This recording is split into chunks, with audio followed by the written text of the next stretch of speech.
then got a sound anyway, so. Ready? Okay. We are back between two Yetis with Jenny Wicker from Rico Bay. Hi. But shake my hand, and it's Obi, right? It's what? It's Obi, right? Not yeah, Bay. Obi. Okay, right. Rick Obi. Alright, we are back between two Yetis with Jenny Wicker from Rick Obi. How are you, Jenny? I'm fantastic. How are you, Zach? Oh, it's been a long day actually. How about yourself? It's good, but we're in the shade, so. This actually is very good because it is very, very warm down here in South Florida today. But tell me real quick, who are you, where are you from, and where are we? So I'm Jenny Wicker. I actually grew up in Florida, haven't left. I've been a broker for 11 years now. Right. And I work for Rick Obi & Associates. We're Sunseeker dealers. Here's some of our boats. So yeah, we are actually in your new Rick Obi office area with all the docks, right, down here just off the 595. Correct. And what have we got back here? We got, what, just all Sunseekers, right? Not all Sunseekers. There's an Atlantis in front of that.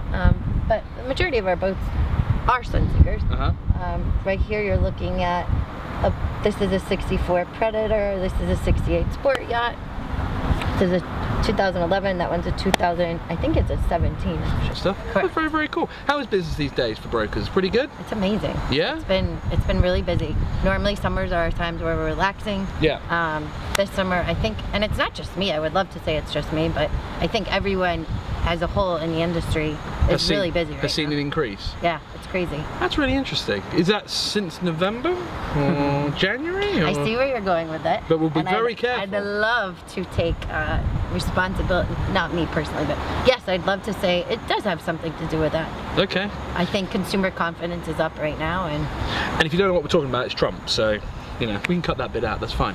But I had a question for you, and this came up yesterday when I was talking to someone on the phone about buying a boat. When people buy a boat from a broker like yourself, is it enjoyable to buy a boat? Because this guy I was speaking to yesterday, he owns 4 boats and he's just buying his next one. I was like, is it enjoyable? He goes, this? No, hate it. Buying the boat is the worst part because he's a stickler. He says, what I look forward to is sitting in the Bahamas in 3 weeks on the back of it. So people you deal with, is it enjoyable? I always thought it would be, but then having listened to him, I'm kind of like, it actually seems a lot of stress, right?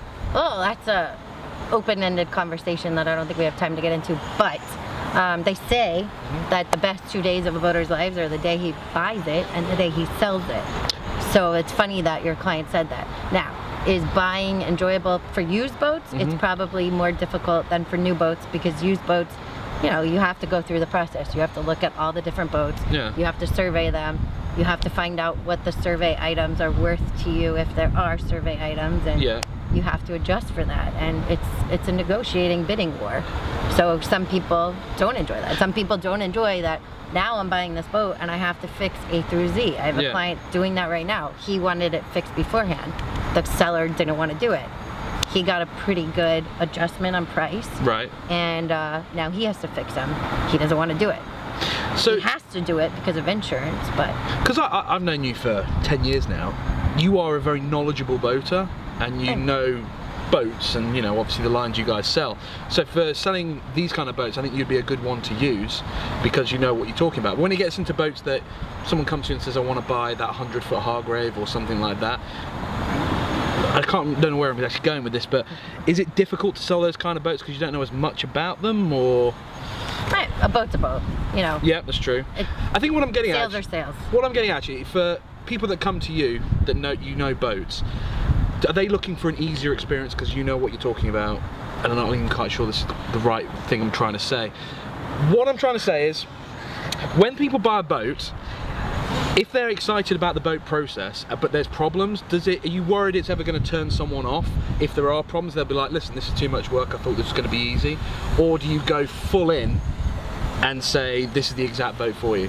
Well, I can answer both your questions, the one you backed up from and this one. That's good. But to back up a little bit, I think it does help to use someone that's knowledgeable on the boat, particularly if something's wrong with it. Because luckily I have a lot of Sunseeker connections. I know who to call if they want some cabinetry work. I know who to call if a lot of Sunseekers have man engines. I know who my favorite man mechanics are and who I can call like that. And a lot of those can still go on to other models, but I think it's really helpful to be connected. But that's because you've been in the business for 11 years, right? So you've made all these connections over that kind of time to sell the boat. And then the second part you asked was, Is it difficult with problems, and basically how are they handled? And well, not so much that. It's like the kind of clients you get. Do they enjoy buying the boat, but if there's loads of problems, they're like, oh, I can't be bothered with this? Or do they want to know up front, and that's part of the fun, is what I'm trying to say.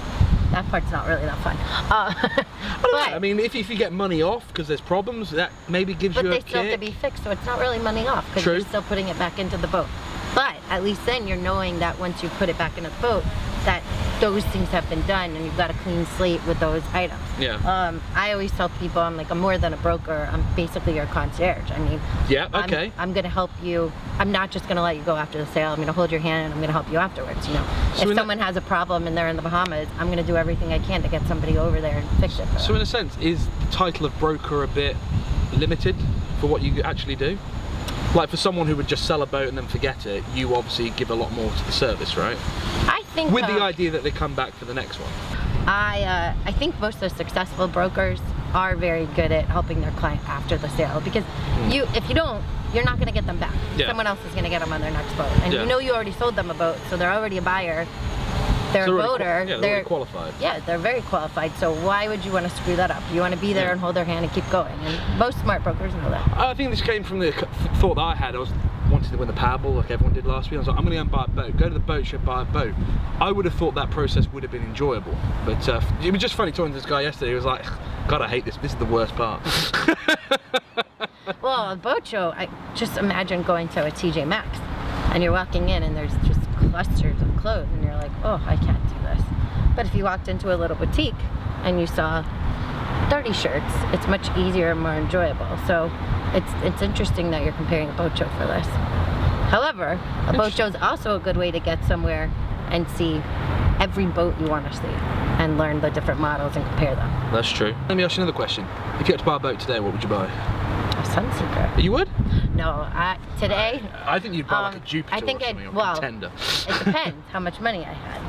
So for this first question, you have unlimited money. Oh, I would buy sport fish all day long. Yeah? So would I actually. Yeah. Because you don't need to fish a sport fish to have fun. It's such a good all-round boat. And I'd probably buy a Weaver or an American. Nice. That's very cool. Huh. Maybe a Bayless. Build it new?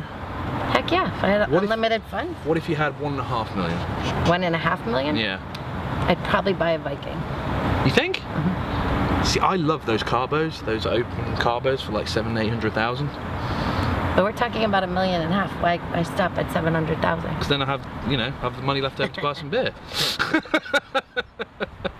Dear oh dear. All right, let's get into the fun part.